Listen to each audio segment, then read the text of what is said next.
Shalom bapak-bapak. Hidup dalam pertobatan.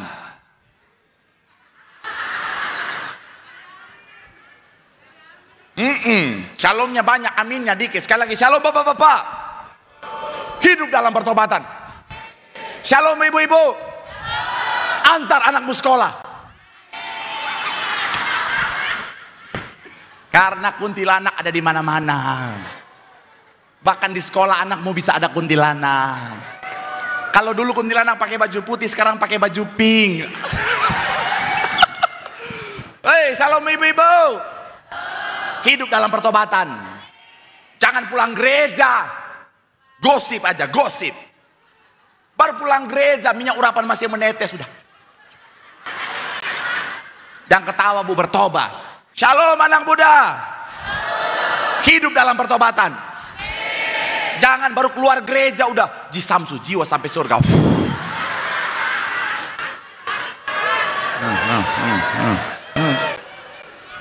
Berapa kali saya ketemu di depan itu ya. Saya buka jendela, dia shalom pak. Shalom anak muda. Kok ada suara oma-oma ya? Shalom anak muda. Hidup dalam pertobatan. Jangan dengerin kata orang, lu tuh kan masih muda, nanti aja udah tua, udah mau meninggal, baru lu bertobat. Jangan. Jangan tergoda untuk bilang, oh ya Pak Pendeta, saya kan masih muda Pak Pendeta. Nikmati dulu, yang memang enak, yang memang enak. Yang memang asik, yang memang asik. Hati-hati. Saya mau bilang ya, kita nggak pernah tahu kapan waktu Tuhan, amin. Ada orang 80 tahun masih sehat, masih fitness, masih sunbathing di Pantai Kuta, saudara. Ada orang 22 tahun, tiba-tiba udah innalillahi wa inna ilaihi, saudara. Saya mau bilang hati-hati saudara, tetap hidup dalam pertobatan. Supaya kapanpun waktu Tuhan sesuai dengan penglihatan gembala sidang, saudara dan saya terangkat ke sorga, pesta di sorga. Tepuk tangan yang paling meriah dulu buat Tuhan. Saya udah ke gereja, saya udah berdoa, tapi nggak ada rasa apa-apa, hampa Pak Pendeta. Saya mau bilang saudara, itu tanda spiritualitasmu, rohanimu tidak ngalamin pertumbuhan saudara. Saya mau bilang saudara, ada banyak orang ke gereja, tapi rohaninya nggak bertumbuh. Ada banyak orang ke gereja, tapi hanya sekedar hadir sebagai sebuah tindakan ritual, tapi nggak ngalamin pertumbuhan kerohanian. Ada banyak orang ketika dia nyanyi puji-pujian, dia nyanyi penyembahan, tapi cuman sampai dinyanyi saja, nggak dari hatinya. Ketika pujian penyembahan, getar sih getar dia saudara. Getarnya ada, tapi hatinya nggak sampai ke Tuhan saudara. Getarnya memang mantap, Tuhan. Sampai orang lihat, wih, penuh urapan.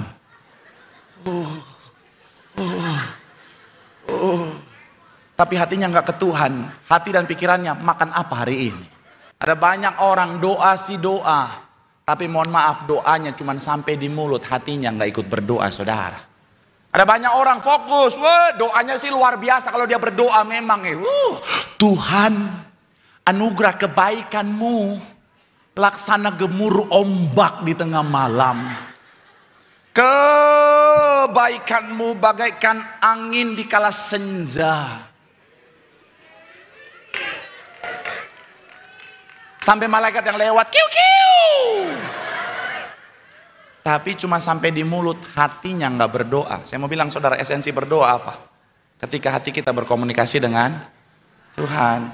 Jadi mohon maaf kalau bicara tentang gak dari hati, hanya ritualitas semata, Alkitab bilang percuma. Jangan sampai saudara dan saya hanya sampai di rutinitas semata saudara. Pastikan apa saudara? Hati kita ngalamin kedekatan dengan Tuhan. Karena gini, kalau hati kita sungguh-sungguh menyembah Tuhan, bukan cuma sampai di ritualitas, tapi sampai pertumbuhan spiritualitas, gak akan ada kebosanan. Pernah gak saudara nyembah Tuhan terus enak banget? Ketika saudara nyanyi, nyembah, kayaknya full banget, kayak seperti tanah kering disiram air saudara, yang sampai mau berjam-jam kayaknya pengen terus saudara. Itu tanda kerohanian kita ngalamin pertumbuhan saudara. Sekali lagi saya mau bilang saudara, yuk selalu kita ngalamin perubahan secara spiritualitas, ngalamin pertumbuhan secara rohani. Supaya apa saudara? Hati kita semakin mendekat dengan Tuhan, melekat dengan Tuhan. Tepuk tangan yang paling meriah buat Tuhan. Bilang sama kanan kirimu, spiritualitas itu penting. bertumbuh secara kerohanian. Tepuk tangan yang paling meriah buat Tuhan. Saya kan suka bikin konten Alkitab. Jadi firman Tuhan saya sajikan dengan begitu menarik supaya bisa menjangkau banyak orang. Akhirnya kemarin saya bikin satu konten yang dasar firman Tuhannya adalah apa? Jika Allah di pihak kita, siapakah lawan kita? Saya posting, saya kemas dengan point of view. Jika ada orang niat jahat, tetapi lupa siapa backingan kita. Maksud saya itu, kalau orang punya niat jahat sama kita, dia salah orang. Karena backingan kita tuh Tuhan. Iya kan? Kalau Tuhan di pihak kita, siapakah lawan kita? Kemenangan pas jadi bagian kita. Saya kemas dengan lagu yang salah orang, kamu salah orang. Iya kan?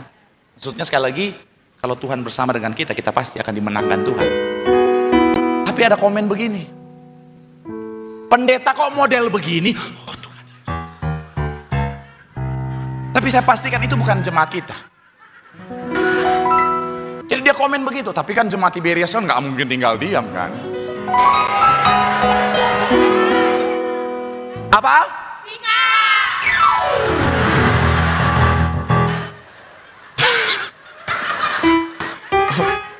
Jemaat Tiberias akan membiarkan pendetanya disikat. Jadi mereka sikat balik. Ada yang komen begini, ibu-ibu juga, sama-sama ibu-ibu nih. Ras terkuat di bumi. Maksudnya apa, Bu? Dia kan hanya membagikan firman Tuhan.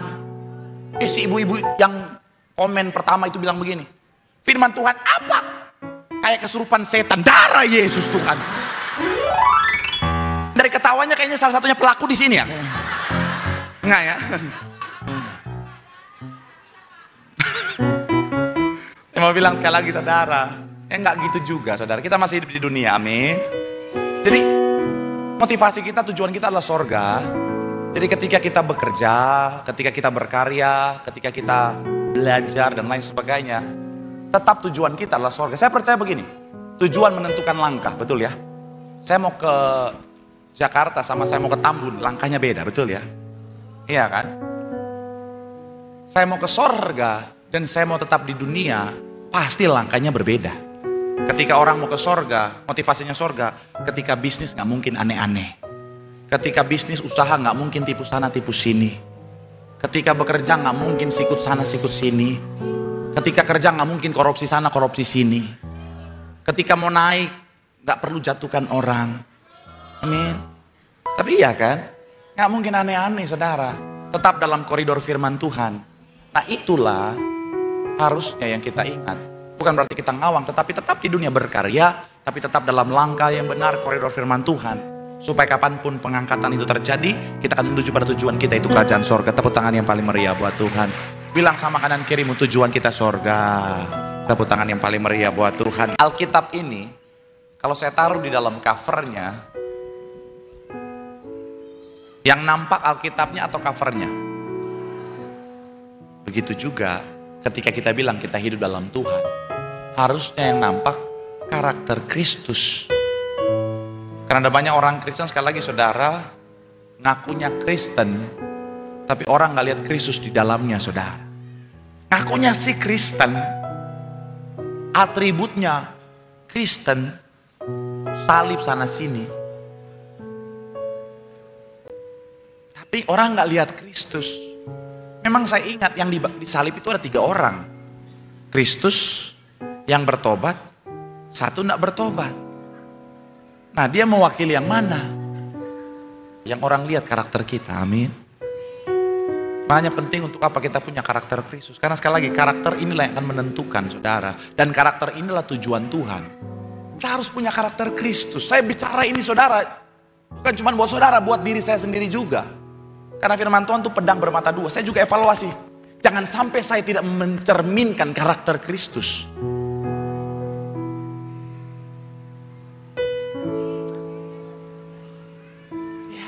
Yuk, jadilah teladan.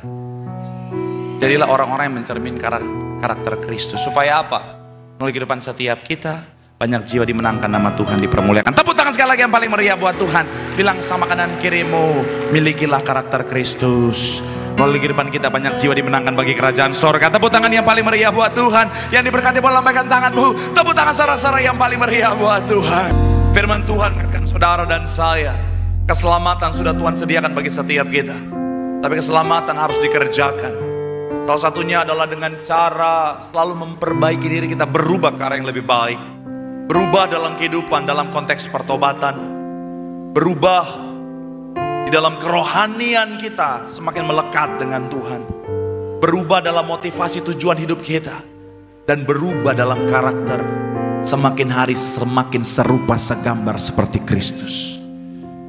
Karena ketika kita lakukan semuanya, kapanpun waktu Tuhan, kita akan terangkat pesta dalam kerajaan sorga. Boleh berikan tepuk tangan yang paling meriah buat Tuhan. Saudara dan saya, keadaan kita hari ini saudara, itu adalah hasil dari setiap keputusan demi keputusan yang kita ambil di masa lalu. Artinya apa saudara? Bagaimana kita di masa depan, bagaimana keadaan kita nantinya akan sangat ditentukan oleh bagaimana keputusan-keputusan kita hari ini saudara. Makanya saya mencatat di sini saudara, keputusan kita menentukan kehidupan kita. Sama-sama bilang sama saya, keputusan saya. Sama-sama bilang sama saya, menentukan kehidupan saya. Tapi mungkin saudara bilang sama saya, loh Pak, kok keputusan saya yang menentukan? Kenapa bukan Tuhan yang menentukan? Saya mau bilang saudara, Tuhan merancangkan, Tuhan yang menyediakan. Tapi saya mau bilang saudara, di tangan kita ada pilihan. Sama-sama bilang sama saya, ada pilihan. Maksudnya apa? Tuhan menciptakan saudara dan saya tidak seperti robot, tetapi Tuhan memberikan kita yang namanya kehendak bebas, free will. Supaya apa? Supaya ketika kita datang sama Tuhan, bukan dalam otoritasnya Tuhan, bukan dalam kontrolnya Tuhan, tetapi dalam bicara tentang apa? Sepenuh hatinya kita, dalam kerinduan hati kita, dalam kesadaran kita sungguh-sungguh yang menyadari bahwa kita mencintai Tuhan dengan ketulusan. Makanya sekali lagi saya mau bilang saudara, Tuhan anugerahkan saudara dan saya free will. Dan dalam free will inilah saya mau bilang saudara, Tuhan rancangkan, Tuhan sediakan, tetapi kita yang memilih. Sama-sama bilang sama saya, kita yang memilih. Amin. Setiap orang ada batas maksimalnya saudara. Nggak semua orang bisa masuk dalam inner circle kita. Sesayang-sayangnya saya sama jemaat Tuhan, sesayang-sayangnya sama semua orang yang Tuhan percayakan untuk dilayani, sekalipun setiap hari saya doain jemaat Tuhan, nggak semua jemaat boleh masuk kamar saya. Iya kan? Iya kan? Makanya ada pertanyaan, Pak Pendeta, boleh nggak berdoa di kamar pendeta? Saya bilang berdoa itu baik, tapi ngapain di kamar pendeta? Berdoa di kamar masing-masing aja. Amin. Saya mau bilang sekali lagi saudara, hati-hati. Karena inner circle kita, orang-orang di sekitar kita akan sangat menentukan diri kita dan juga masa depan kita. Shalom ibu-ibu. Bu, kalau teman-temanmu doyan gosip bu tiap hari, hari ini juga tinggalkan mereka. Yang shalom banyak, yang bilang amin cuma 3 orang. Nggak bisa Pak Pendeta kalau aku tinggalkan mereka. Pak Pendeta, tidak ada dunia dalam berita update yang aku terima. Hei, saya rubah. Shalom ibu-ibu.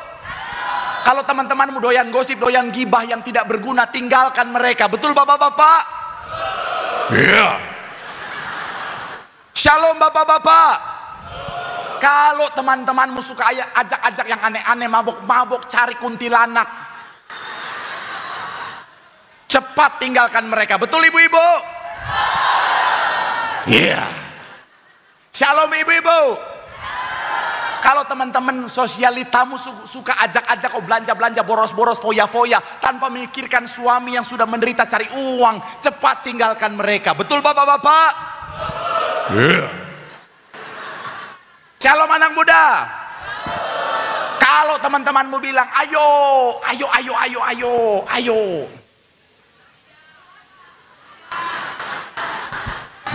Iya. Ayo kita dugem-dugem. Ajojing.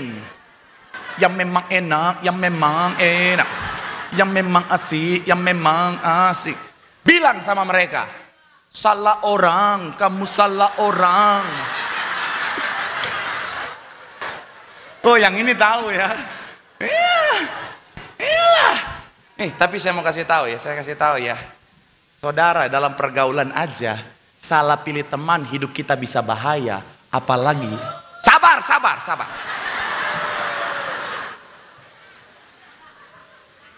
Sebelah sini terlalu responsif. Saya mau bilang ya, Salah pilih teman saja bisa berbahaya, apalagi salah pilih pasangan hidup.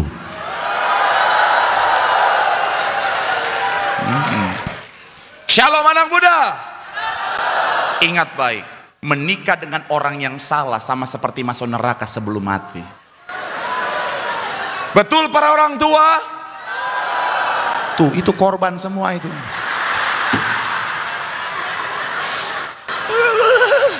Shalom para wanita yang belum menikah. Hati-hati ya. Saya mau bilang ya, salah memilih pasangan itu bisa mengarakas sebelum mati. Makanya hati-hati dengan laki-laki zaman sekarang yang pintar promosi. Waspada.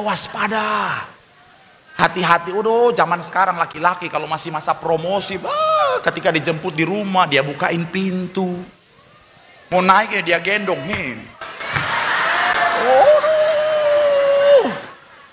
Kalau naik motor sebelum naik dia buka dulu tempat kakinya. Kakimu naik pas di lampu merah dia pegang lutut begini.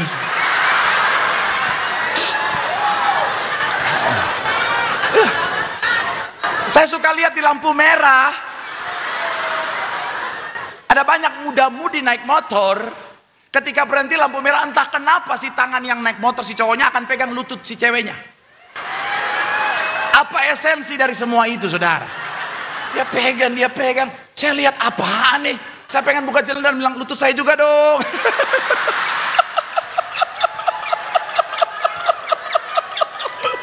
Aduh. Iya, tapi kalau udah nikah, masa promosi udah habis.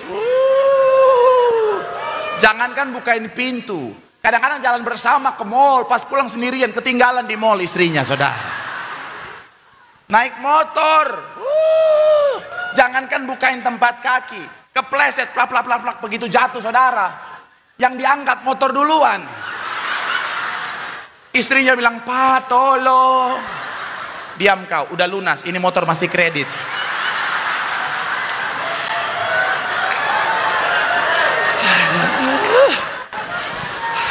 Ada ibu-ibu yang udah 2 tahun 3 bulan saya duduk di lampu motor, Pak. Aduh. Shalom para pria yang belum menikah. Hati-hati, para wanita juga sama, mereka pintar memanipulasi. Mereka jago bersandiwara. Kalau masih pacaran aja, sosok kalem ketawa aja.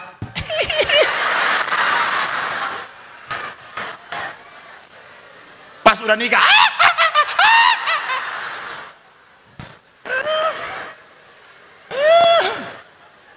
masih pacaran, pacar salah, ih sayang. Coba udah nikah,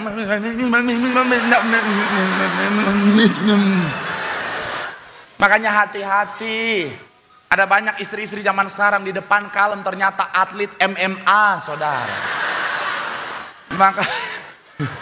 Makanya, saya mau bilang sekali lagi, saudara, hati-hati, amin. Nggak laki, nggak perempuan, hati-hati, pokoknya hati-hati. Kenapa? Karena salah pilih pasangan, salah pilih orang-orang di sekitar kita itu sangat berbahaya. Bilang sama kanan kirimu, bijaksanalah. Bilang sama yang ngomong, orang di sekitar kita itu penting. Tepuk tangan yang paling meriah buat Tuhan. Haleluya. Bicara tentang hati ini, saudara, ini akan sangat menentukan kehidupan kita. Bagaimana hati kita, bagaimana juga akan menjadi kehidupan kita. Makanya kalau saudara nonton khotbah Ibu Gembala Sidang tadi, saudara, begitu luar biasa. Ibu bilang apa, saudara? Hati kita ibarat tanah. Apa yang kita izinkan masuk dan tertanam dalam hati kita akan menentukan apa yang kita tuai dalam kehidupan kita. Sekali lagi, saudara, apa yang kita izinkan masuk dan tertanam dalam hati kita, Ibu Gembala Sidang bilang apa, saudara, akan menentukan apa yang kita tuai dalam kehidupan setiap kita. Makanya sampai hari, saudara, dalam banyak kesempatan ngobrol dengan Ibu Gembala Sidang, saudara, Ibu selalu bilang apa? Ibu sampai hari selalu berjuang untuk jaga hati. Kenapa? Karena hati kita akan sangat menentukan bagaimana kehidupan kita. Makanya sekali lagi saya mau bilang, saudara, penting bagi setiap kita untuk menjaga hati kita. Sama-sama bilang sama saya, jaga hati. Sama-sama bilang sama saya, jaga hati kita. Amin. Saya ibaratkan hati kita, saudara, tim saya boleh bantu, kira-kira sama seperti kotak ini, saudara. Sama seperti kotak ini, saudara. Orang bisa berusaha untuk memasukkan segala macam hal dalam hati kita, tapi saya mau bilang saudara, kita harus menjaganya dengan baik. Kita yang harus menentukan apa yang masuk ke dalamnya. Karena saya mau bilang sekali lagi saudara, hati ini penting. Sama-sama bilang sama saya, hati ini penting. Ibarat kotak ini saudara, hati-hatilah, jaga dengan baik. Jangan sembarangan isi hal-hal yang tidak baik. Orang boleh berusaha memasukkan hal yang tidak baik, tapi kita harus menjaganya. Sama-sama bilang sama saya, jaga dengan baik. Pastikan hanya yang baik yang boleh masuk. Sama-sama bilang sama saya, hanya yang baik yang boleh masuk. Tapi iblis kan licik ya. Iblis itu kadang-kadang kita udah jaga hati kita dengan baik, tapi iblis itu dengan segala macam cara tipu muslihat memasukkan hal-hal yang kotor, hal-hal yang negatif, hal-hal yang merusak. Coba, iblis boleh masuk ke dalam. Nah, jadi iblis lagi. Kita udah jaga hati kita, tapi oleh karena segala macam cara mereka mencari celah ketika kita lengah, iblis masuk melemparkan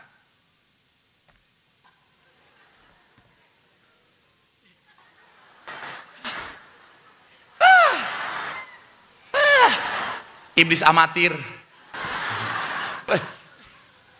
Masuk. Lagi. Kita sudah menjaga, tapi ketika kita lengah, iblis akhirnya apa? Melemparkan segala yang buruk dalam hati.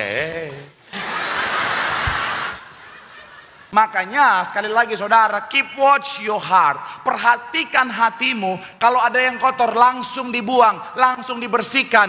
Pastikan hatimu tetap baik, supaya kehidupan yang baik, masa depan yang baik, itu yang jadi bagian setiap kita. Tepuk tangan yang paling meriah buat Tuhan. Bilang sama kanan kirimu, jaga hatimu dengan baik. Bilang sama yang ngomong, bijaksanalah. Tepuk tangan yang paling meriah buat Tuhan. Haleluya. Saya pernah nonton kemarin saudara, ada seorang stand up comedian senior saudara, dia make a jokes tentang kekristenan. Terus dia bilang begini, konsep Tuhannya orang Kristen tuh katanya aneh, it doesn't make sense katanya. Karena katanya Tuhannya orang Kristen penuh kasih, katanya Tuhan orang Kristen Bapa yang baik. Tapi Bapa yang penuh kasih, Bapa yang baik itu ciptakan neraka buat orang-orang yang dia kasihinya. It doesn't make sense katanya saudara. Saya mau bilang ini statement yang didasari oleh karena pengetahuan yang tidak cukup saudara. Banyak orang kan kadang-kadang gitu saudara, pengetahuannya pas-pasan. Ngomongnya, Tuhan gak pernah ciptakan neraka buat saudara dan saya. Yang Tuhan ciptakan sorga buat kita, katakan amin.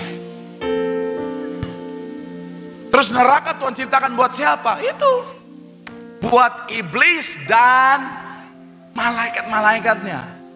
Saudara ingat ketika Lucifer dibuang, ada malaikat-malaikat yang ikut. Itu malaikat-malaikat yang akan bersama dengan dia di neraka selama-lamanya. Saya pernah nonton kemarin saudara, ada seorang stand up comedian senior saudara, dia make a jokes tentang kekristenan. Terus dia bilang begini, konsep Tuhannya orang Kristen tuh katanya aneh, it doesn't make sense katanya. Karena katanya Tuhannya orang Kristen penuh kasih, katanya Tuhan orang Kristen Bapa yang baik. Tapi Bapa yang penuh kasih, Bapa yang baik itu ciptakan neraka buat orang-orang yang dia kasihinya. It doesn't make sense katanya saudara. Saya mau bilang ini statement yang didasari oleh karena pengetahuan yang tidak cukup saudara. Banyak orang kan kadang-kadang gitu saudara, pengetahuannya pas-pasan. Ngomongnya, Tuhan gak pernah ciptakan neraka buat saudara dan saya. Yang Tuhan ciptakan sorga buat kita, katakan amin. Terus neraka Tuhan ciptakan buat siapa? Itu buat iblis dan malaikat-malaikatnya. Saudara ingat ketika Lucifer dibuang, ada malaikat-malaikat yang ikut. Itu malaikat-malaikat yang akan bersama dengan dia di neraka selama-lamanya. Kalau ada orang Kristen ke neraka, itu gara-gara dia salah sendiri, termakan dengan bujuk rayu iblis. Ayo yuk, hayu. Ayo yuk, hayu. Hidup hanya sekali bos, nikmatin bos. Hati-hati. Saya mau bilang, gembala sidang kita selalu bilang apa? Ayo jaga hidupmu, jaga pikiran, jaga perkataan, jaga perbuatan. Karena kalau kita nggak jaga, keselamatan yang sudah Tuhan anugerahkan bisa hilang. Tujuan kita sudah sorga, amin. Jagalah langkah kita tetap menuju pada sorga. Kadang-kadang ada banyak orang, oh Tuhan, makan seenaknya, makan seenaknya. Pagi babi, siang babi, malam babi, bobo sama babi. Saudara Yesus, kalau ke Lapo pesan langsung 1 ekor. Karena mau sincia babi hong, berapa banyak? 1 kandang. Sampai babi lihat dia.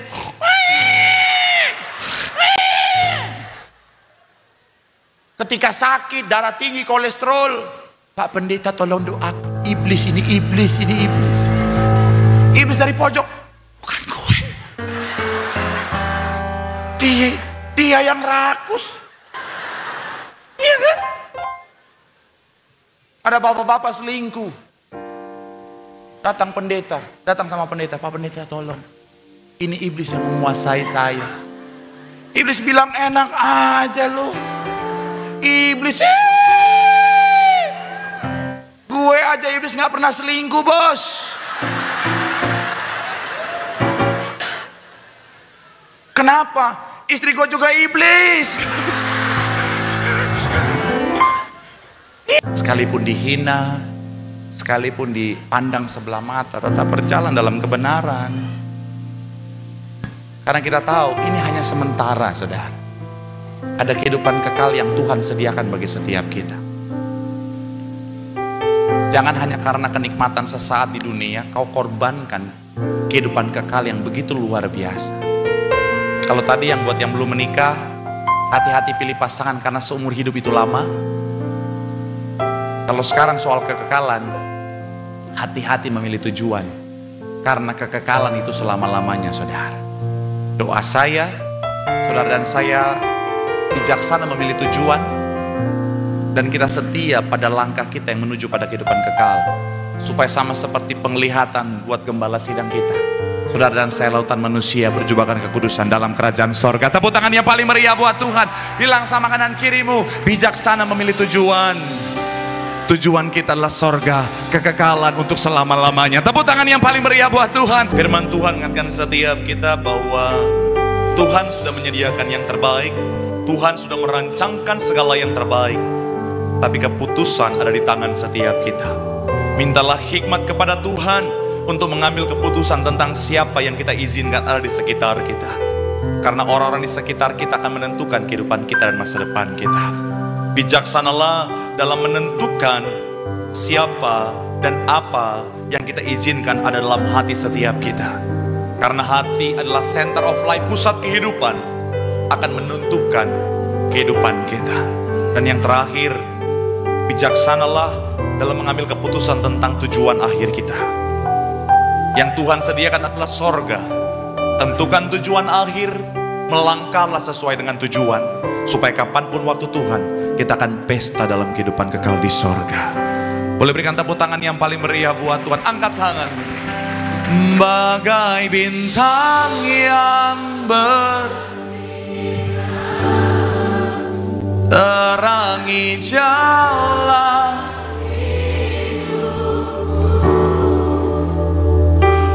oh Yesusku, Kaulah segalanya.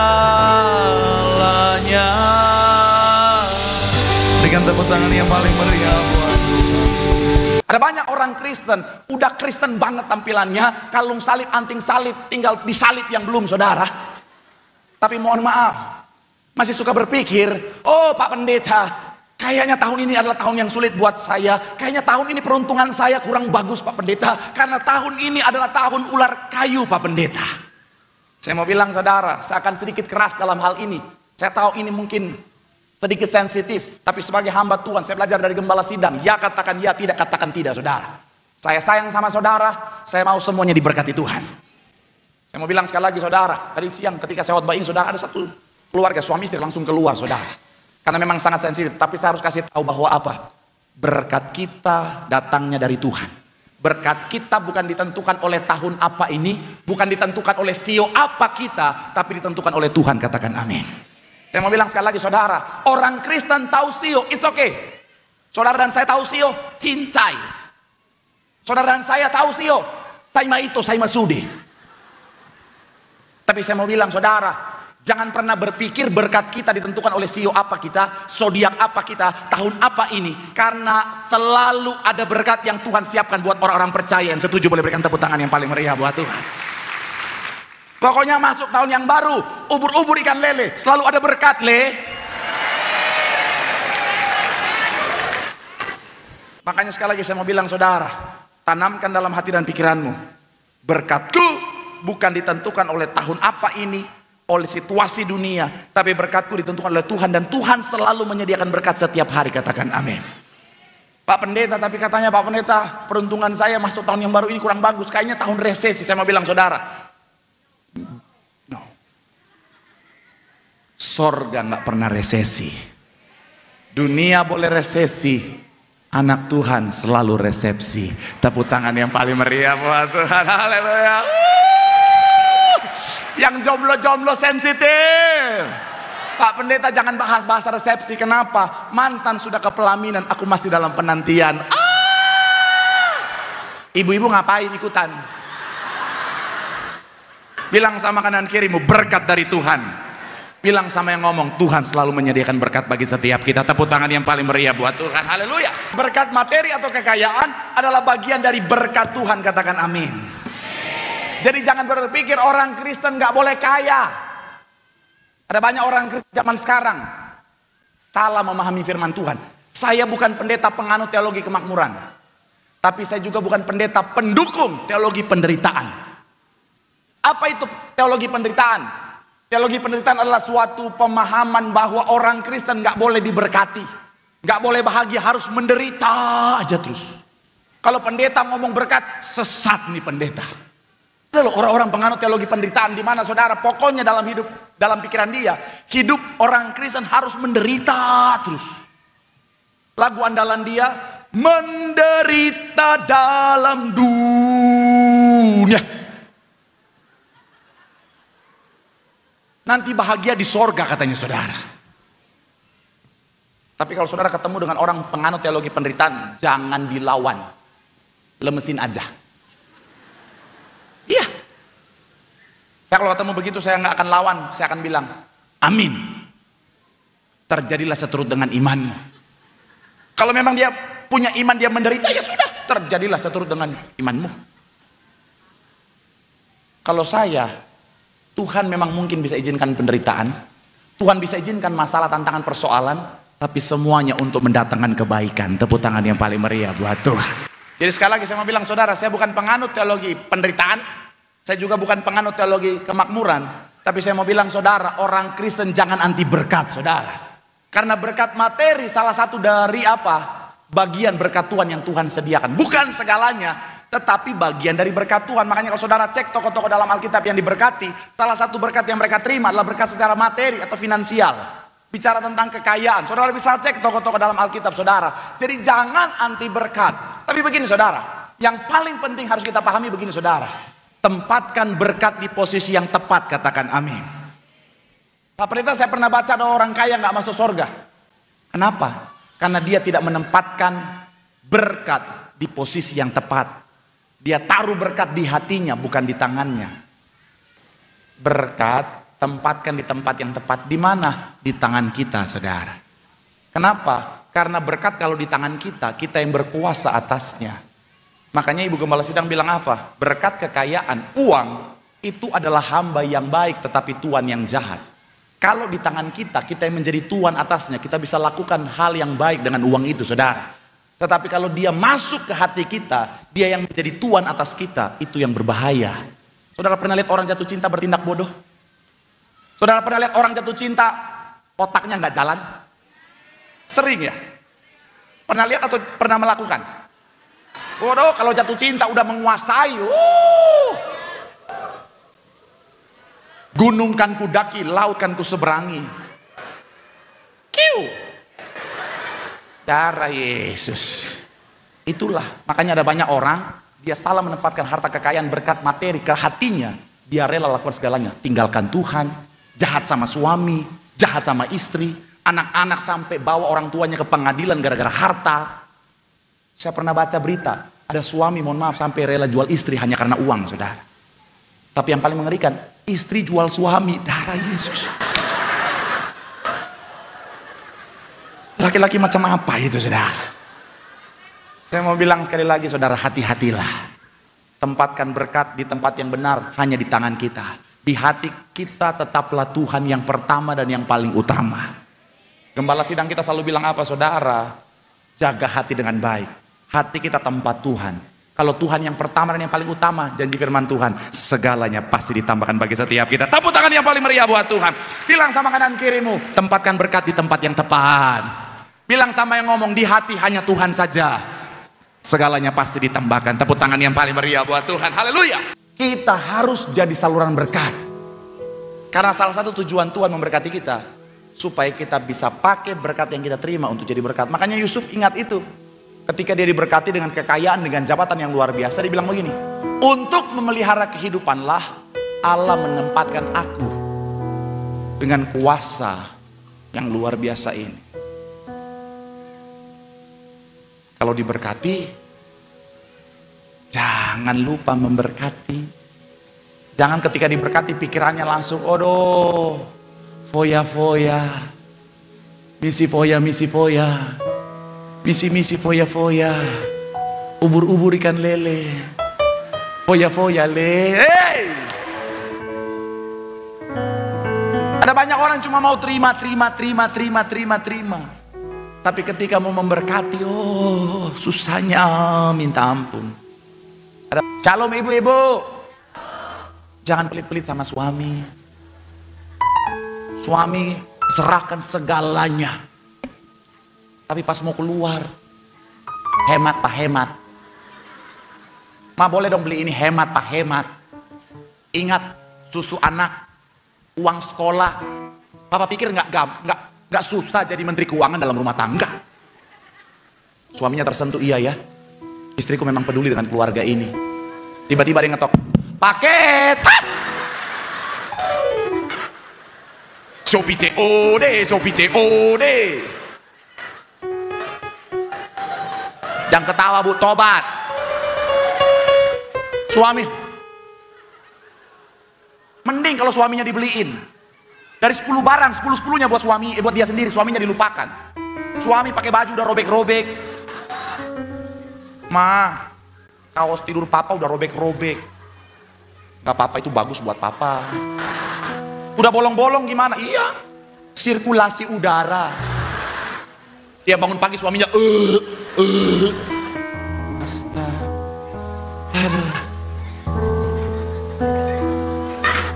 Ada bapak-bapak. Sikat terus Pak Pendeta, sikat. Memang istri saya ada roro belalang pelahap. Shalom bapak-bapak. Jangan pelit-pelit sama istri. Karena berkat suami ditentukan oleh doa istri. Sabar. Belum ditanya udah betul aja. Agresif banget bu. Bapak-bapak kalem, ibu-ibu yang nafsuan di sini ya. Tapi betul, Pak. Jadi ketika kau diberkati, langsung berkati istrimu. Jangan pelit-pelit sama istri, Pak.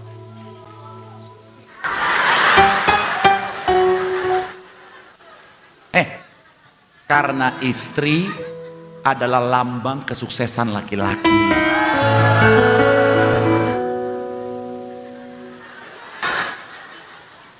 Iya, Pak. Sekalipun kau sukses Pak, tapi kalau istrimu mohon maaf ya, nggak terurus, udah kayak gembel Pak. Ada istri-istri kadang-kadang suaminya sukses, istrinya ya Tuhan, ke pesta aja pakai kaos dari, baju dari sarung terigu tahu, yang ada segitiga biru di depan itu. Setiap pulang pesta gatal-gatal. Orang gak akan percaya Pak kau sukses. Jadi berkati istrimu. Mata duitan. Tapi iyalah, intinya apa? Jadi saluran berkat. Amin. Ada banyak anak-anak gak diberkati gara-gara kurang ajar sama orang tua. Anak-anak zaman sekarang, mohon maaf ya, orang tua baru satu kali ngomong, baru satu kata, baru anakku apa?